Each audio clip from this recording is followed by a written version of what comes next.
الحمد لله الذي لم يزل ولا يزال حيا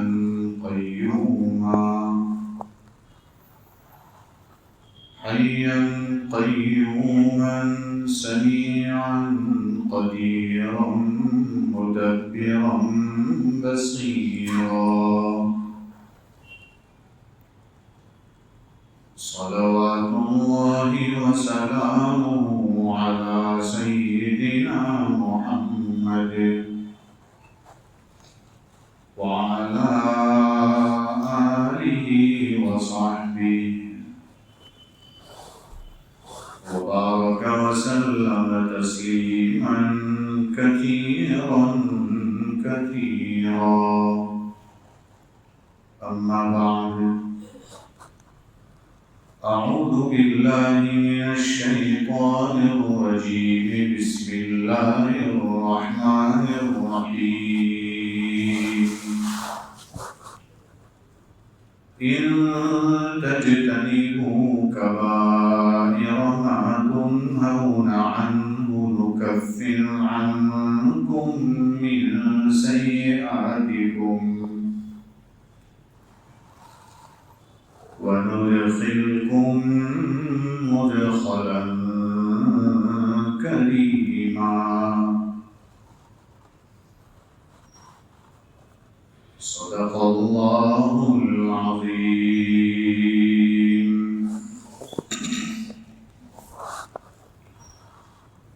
کس سے مانگے کہاں جائے، کس سے کہیں، اور دنیا میں حاجت روا کون ہے؟ سب کا داتا ہے تو، سب کو دیتا ہے تو، تیرے بندوں کا تیرے سوا کون ہے؟ انبیاء اولیاء اہل بیت نبی، تابعین و صحابہ پہ جب آ گئی. انبیاء اولیاء اہل بیت نبی، تابعین و صحابہ پہ جب آ گئی. گر کے سجدے میں سب نے یہی عرض کی، تو نہیں ہے تو مشکل کشا کون ہے؟ اہل فکر و نظر چاہتے تجھے، کچھ نہ ہونے پہ بھی مانتے ہیں تجھے.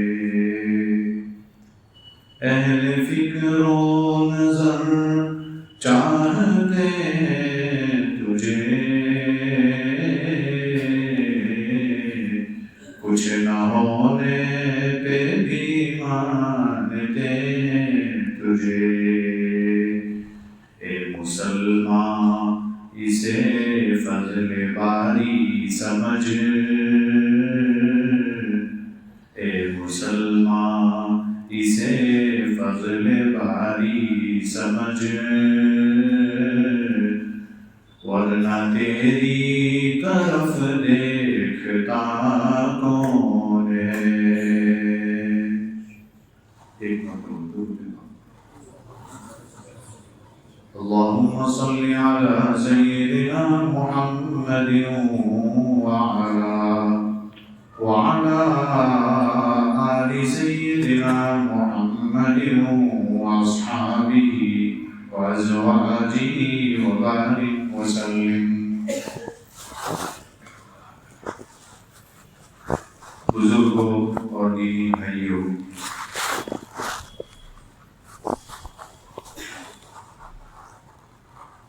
اسلامی مہینوں کا دوسرا مہینہ مصطفی المظفر اس کی آج دوسری تاریخ ہے۔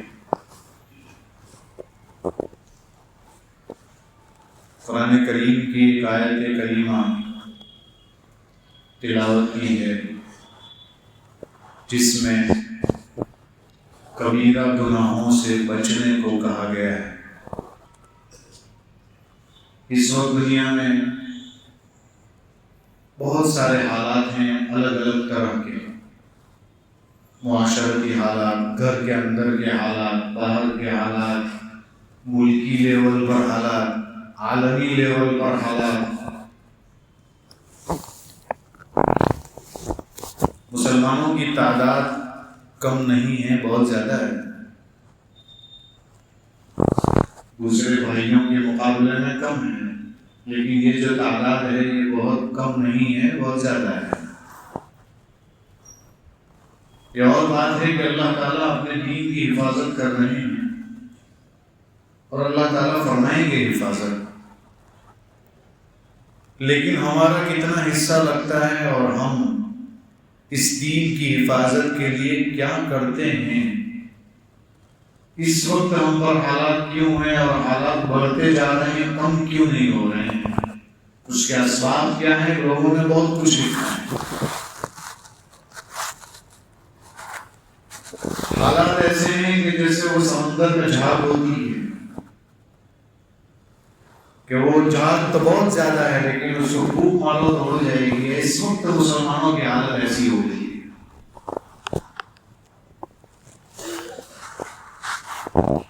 سب سے بڑی وجہ اپنے آپ کو بھول جانا، اپنی حقیقت بھول جانا، اپنے بارے میں سوچنا چھوڑ دینا۔ سوچتے تو ہیں اپنے بارے میں لیکن دوسرا کچھ سوچتے ہیں، یہ نہیں سوچتے کہ میرے سے، مجھ سے گناہ کتنے ہو رہے ہیں، چھوٹے گناہ، بڑے گناہ۔ ہم لوگ چھوٹے گناہ کو اس لیے کرتے ہیں کہ یوں کہتے ہیں کہ چھوٹا ہے۔ حضرت تھانوی رحمۃ اللہ علیہ نے یوں فرمایا،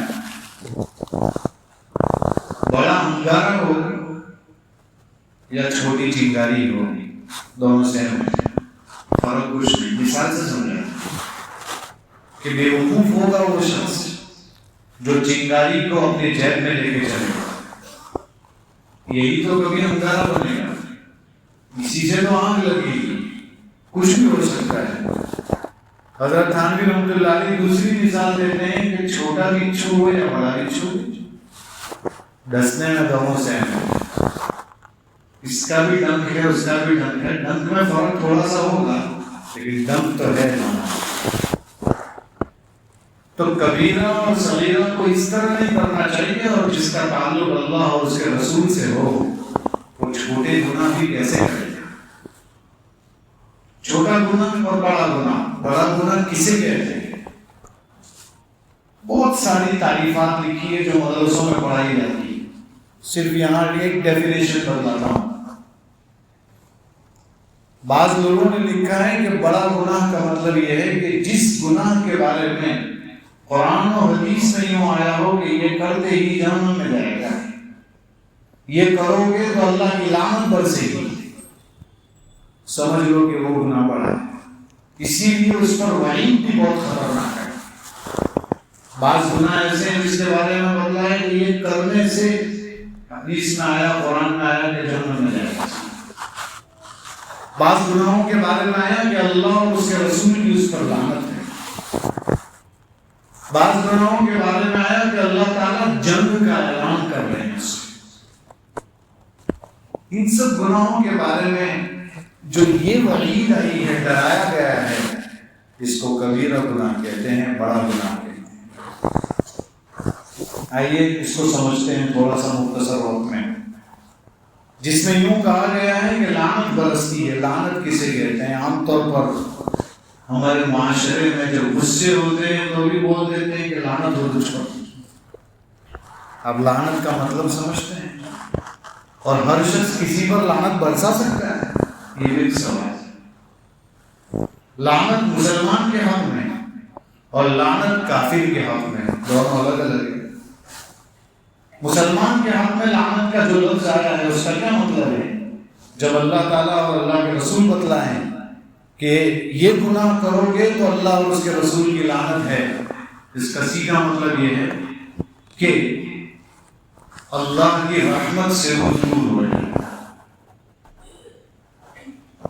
اب اس پر وہ رحمت نہیں آئے گی جو اللہ کے نیک بندوں پر آیا کرتا۔ دوسرا اس کے ساتھ آگے کیا علماء نے لکھا؟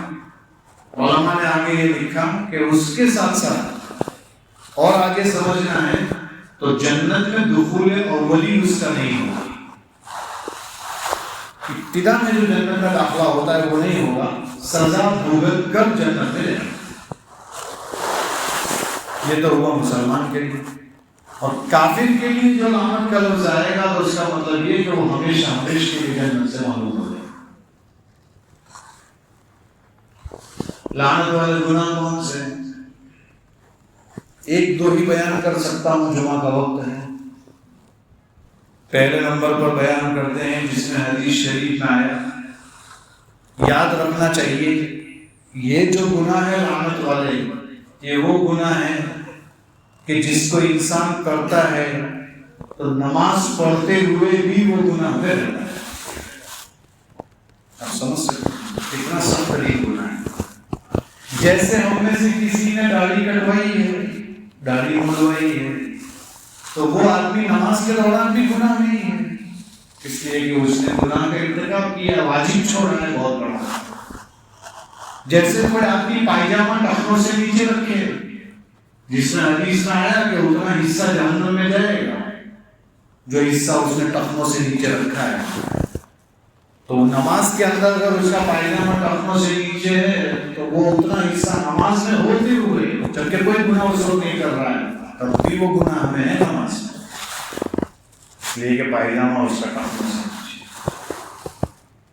تو پہلا گناہ جو جس پر لعنت ہے، لعنت بتلائی گئی ہے کہ جو ہے اللہ اور اس کے رسول کی لعنت، پہلا گناہ ہے کہ جسم کے کسی حصے کو گدوانے والا۔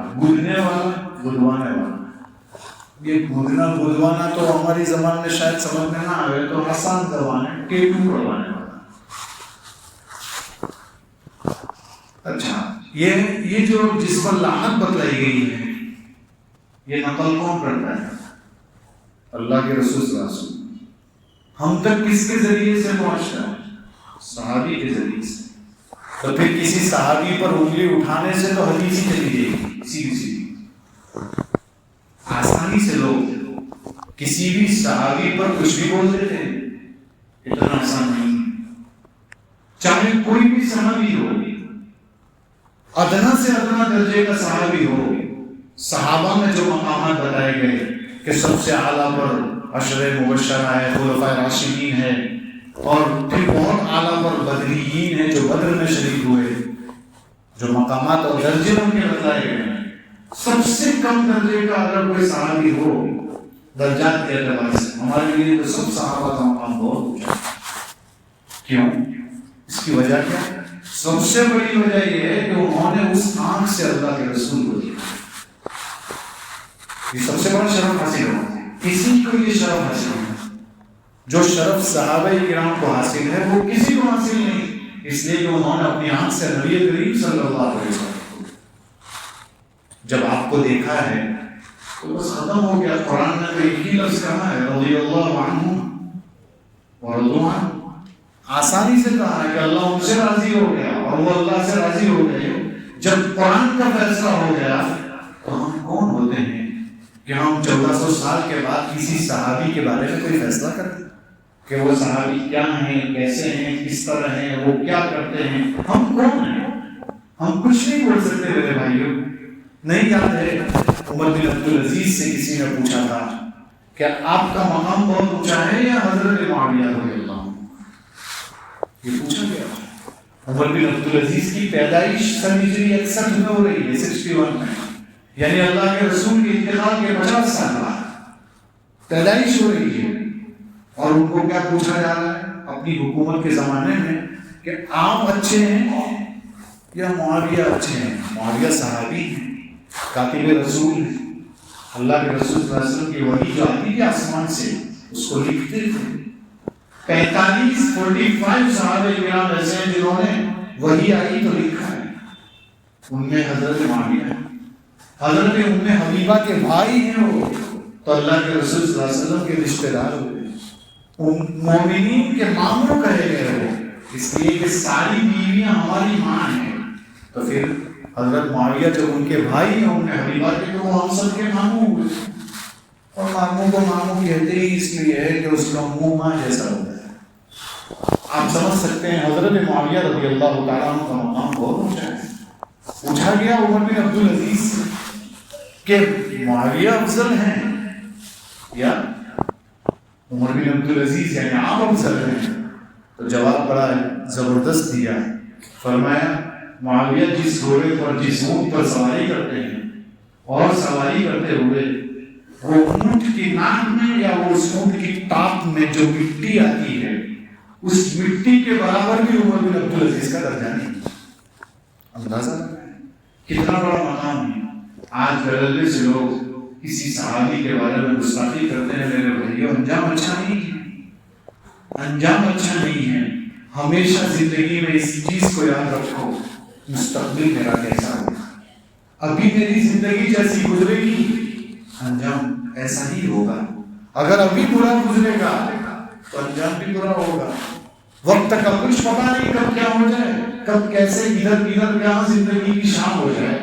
اگر صحیح ایمان کے ساتھ دنیا سے گیا تو جیت گئے، اگر ایمان کے ساتھ نہیں گیا تو ناکام ہو گئے۔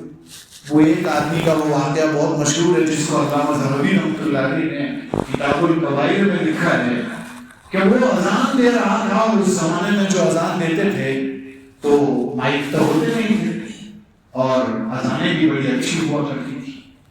آج بھی کم جگہوں پر اچھی اذانیں ہوتی ہیں، ورنہ اذانیں اگر اچھی ہو تو بات ہی کچھ اور ہے۔ ورنہ علامہ اقبال نے یہ دکھ رویا ہے نا کہ الفاظ و معانی میں تفاوت نہیں، لیکن ملا کی اذان اور مجاہد کی اذان اور، مجاہد اذان دے گا تو اس کی اذان کچھ اور ہوگی، ملا اذان دے گا تو اس کی اذان اور ہوگی۔ ایک ہی جگہ دونوں کی پرواز ہے، لیکن کرگس کا جہاں اور شاہین کا جہاں اور، شاہین کہیں اور جگہ ہوتا ہے، کرگس کہیں اور ہوتا ہے۔ یہ علامہ اقبال نے ایسے ہی نہیں اس کو بیان کیا ہے۔ بہرحال وہ اذان دے رہا تھا تو وہ گنبد پر اس زمانے میں سوراخ ہوا کرتے اور اس میں سے منہ نکالنا پڑتا تھا۔ حی علی الصلاۃ میں ادھر منہ نکالتے تو اس جگہ آواز پہنچتی تھی، حی علی الفلاح میں ادھر منہ نکلتا تو ادھر آواز پہنچتی۔ اذان دیتے دیتے جب اس کا منہ اس طرف گیا تو وہ محلے میں کوئی لڑکی نہا رہی تھی، اس پر اس کی نظر بگڑ گئی۔ بس وہ تھی عیسائی، وہ اذان دیتے ہی وہاں نیچے پہنچ گیا اور اس کے پاس جا کر اس نے اپنی درخواست رکھی کہ میں آپ سے نکاح کرنا چاہتا ہوں۔ لڑکی نے کہا میں کرسچن تو مسلمان دونوں جمع کیسے ہو سکتے ہیں؟ میرے بھائیوں، اس زمانے میں ارتداد پھیل رہا ہے اور روزانہ خبریں آتی ہیں ہماری اتنی لڑکیاں چلی گئی، فلاں جگہ چلی گئی۔ برائے کرم اپنی بچیوں کو مکتب میں بھیجو، اپنے بچوں کو مدرسے بھیجو۔ بنیاد مضبوط نہیں ہوگی تو ایمان پھسپھسا ہو جائے گا اور چلا جائے گا، پتہ بھی نہیں چلے گا۔ اور جو مکتب کے اساتذہ کرام ہیں، میں تو طالب علم ہوں، ساتھ میں ہوں، ان کو بھی چاہیے کہ آپ عقائد پڑھائے نہیں جاتے، عقائد پلائے جاتے ہیں، عقائد پلانے پڑتے ہیں۔ پڑھانا ختم ہو گیا کہ اب یوں بتائیں گے اللہ ایک ہے، اب یوں بتانا پڑے گا اللہ ایک ہے تو کیسے ہے، یہ سمجھانا پڑے گا اس بچے کو، یہ بتانا پڑے گا کہ اللہ موجود ہے۔ 5ویں کلاس کا بچہ 6ویں کلاس کا 7ویں کلاس کے بچے کے ذہن میں سوال پڑتا ہے کہ اللہ کہاں ہے؟ وہ ٹیچر کہتا ہے کھڑے ہو کر کہ دکھتا ہے اللہ، دکھتا تو ہے نہیں، تو پھر اللہ نہیں ہے، تو پھر وہ منچلا کھڑا ہوتا ہے نیچے سے کہ سر آپ کا دماغ بھی نہیں دکھتا ہے، اس کا مطلب آپ کا دماغ بھی نہیں ہے۔ تو جو چیز نہ دکھے ضروری نہیں ہے کہ وہ نہ ہو۔ مولانا عمر صاحب پالنپوری رحمۃ اللہ علیہ اکثر بتاتے تھے کہ ڈاکٹر سے کہیے کہ ذرا 5 گرام آئرن باڈی میں سے نکال کے لا دے، مجھے 5 گرام کیلشیم لا کر دے، نہیں لا سکتا وہ، حالانکہ کیلشیم ہے باڈی میں، آئرن موجود، ماننا پڑتا ہے. ایسا بچوں کو پلانا پڑے گا کہ جیسے کچھ نہیں دکھتا تب بھی مانتے ہیں, ایسے اللہ دکھتے نہیں ہیں لیکن اللہ ہے, یہ بتانا پڑے گا. اب عقائد پلانے پڑیں گے. ابتلاء کا زمانہ ہے میرے بھائیوں. لوگ آسانی سے چلے جاتے ہیں. انگریز چلا گیا, انگریزیت چھوڑ کر گیا, کپڑے چھوڑ کر گیا, اپنا طریقہ چھوڑ کر گیا. اس نے کہا کہ ہم نکل گئے, لیکن لوگوں کو انگریز بنا کے گئے. میرے بھائیوں, وہ لڑکی پر عاشق ہو کے پہنچ گیا نیچے. اس نے کہا کہ میں آپ سے نکاح کرنا چاہتا ہوں. اس نے کہا کہ میں کرسچن. تو اس نے کہا کوئی بات نہیں. کہا اگر آپ کرسچن بن جاتے ہیں تو میں نکاح کرنے کے لیے تیار ہوں. اس نے کہا آسانی سے کہہ دیا میں کرسچن کرنے کے لیے تیار ہوں. مؤذن ہے وہ, اور علامہ زہبی نے اس قصے کو لکھا ہے. بڑا آدمی ہے وہ. اس کے باپ نے, لڑکی کے باپ نے کہا کہ ٹھیک ہے لیکن ابھی نکاح نہیں ہوگا, میں پہلے مان لوں کہ تو پکا کرسچن ہے, اور اس کے لیے میرے گھر کے اندر خنزیر ہے, سور, اس کو چرانے جانا پڑے گا. چرائیے اس کو, جیسے بکریاں چرائی جاتی ہے اس کو چرائیے. جب کئی دنوں ماہ تک اگر آپ خنزیر چلائیں گے تو میں سمجھوں گا تو پکا عیسائی ہے, تب جا کے میری لڑکی کا نکاح کراؤں گا. عشق میٹھا ہوتا ہے اور ناجائز عشق کا نقصان ہوتا ہے. اس نے کہا ٹھیک میں یہ بھی کرنے کے لیے تیار ہوں میرے بھائیوں. اس نے یہ دھندے شروع کیے اور کچھ دن ہوئے تھے کسی دیوار سے گراؤنڈ سے نیچے گرا اور دنیا سے چل گیا. میں صرف اتنا بتلانا چاہتا ہوں, اس واقعے سے سبق ملتا ہے کہ نہ خدا ہی ملا نہ مثال سلام, نہ وہ جس سے عشق کر رہا تھا وہ بھی. اللہ تو گیا ہی گیا, اس لیے ایمان ہی چلا گیا ہمارا.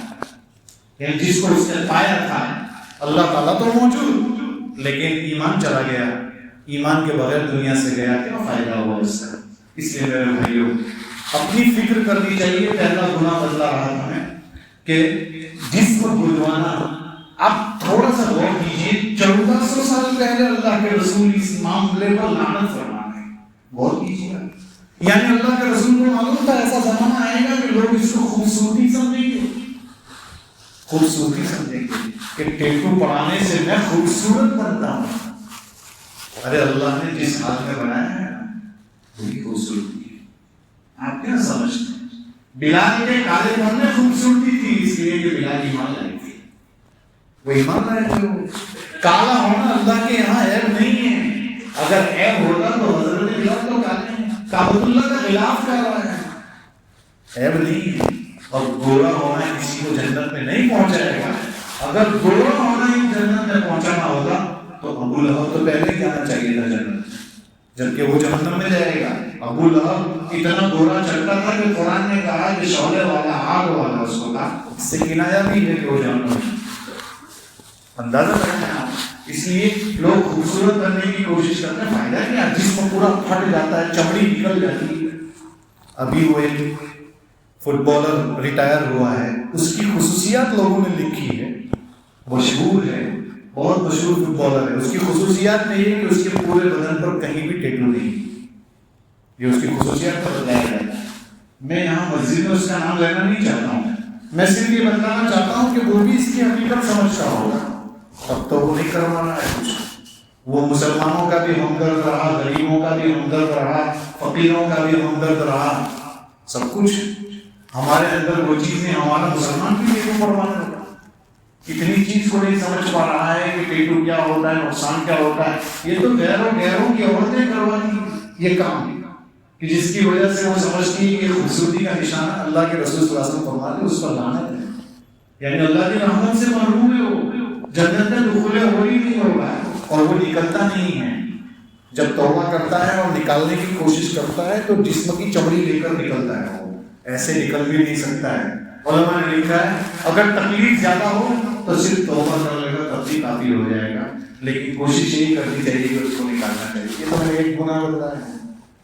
اس میں اس حدیث کی میں الواصلہ المستوصلہ کا لفظ بھی آیا ہے, جیسے لعن اللہ الواشمۃ والمستوشمہ, ایسے حدیث میں والواصلۃ والمستوصلہ یہ لفظ بھی آیا ہے. یعنی کیا, بال عورتوں کے جب جھڑنے لگتے ہیں بڑے ہو جاتے ہیں، ٹال ہونے لگتی ہے، چھوٹے ہو جاتے ہیں، تو کسی اور کے بال اس میں ملا کر لمبے کرنا، اس پر بھی لانا ہے۔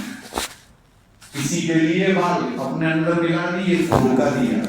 آج کل یہ بھی بہت ٹرینڈ چل رہا ہے، میک اپ کرنے کے لیے بیوٹی پارلر جاتی ہیں ہماری عورتیں، ہمارے مسلمان عورتیں ہی بیوٹی پارلر چلاتی ہیں، اور پھر اس میں وہ جو گناہ ہوتے ہیں، کیا بتاؤں آپ کو، آئی برو کے ساتھ کیا ہوتا ہے، اسی طریقے سے بالوں کے ساتھ کیا ہوتا ہے، کیسے کیسے دھوکہ دیا جاتا ہے، لعنت ہے اس کو۔ علماء سے مسئلہ تو پوچھیے کیا کیا ہوتا ہے، کیسے کیسے ہوتا ہے۔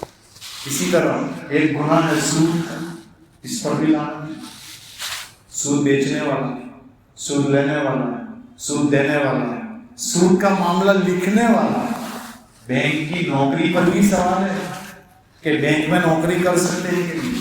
بعض علماء نے لکھا ہے بینک میں جو جھاڑو دیتا ہے اس نوکری پر بھی مسئلہ ہے کہ وہاں جھاڑو دے سکتے، اس لیے کہ وہاں سود کا معاملہ ہوتا ہے، اور برکت ختم ہو جائے گی میرے بھائیوں۔ صدقے سے مال بڑھتا ہے، سود سے مال گھٹ جاتا ہے۔ یمحق اللہ الربا ویربی الصدقات، بہت مشہور بات ہے، قرآن کی آیت ہے۔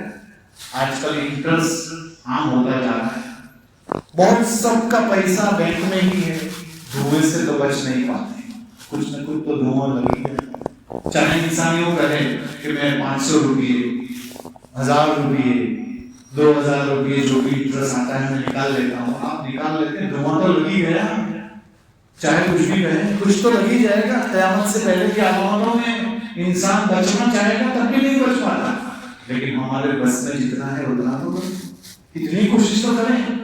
کاروبار سود عام ہو گیا، لوگ آسانی سے سود کے کاروبار کرنے لگے، اور آسانی سے لوگ ایک دوسرے کو بیچنے لگے۔ اس سے اپنے آپ کو بچانے کی ضرورت ہے۔ تیسری چیز، اس پر اپنی بات ختم کروں گا، حلالے کا بھی مسئلہ ہے جو بہت کم لوگ جانتے ہیں کہ اللہ تعالیٰ کی لعنت ہے حلالہ کرنے والے پر بھی اور حلالہ کروانے والے پر بھی۔ جس کے لیے حلالہ کیا گیا اس پر بھی اور حلالہ کرنے والے پر بھی۔ اندازہ لگائیں یہ حلالہ کیا ہے۔ حدیث میں اور شریعت میں ہمیں یہ بتایا گیا ہے کہ 3 طلاق ایک ساتھ نہ دی جائے۔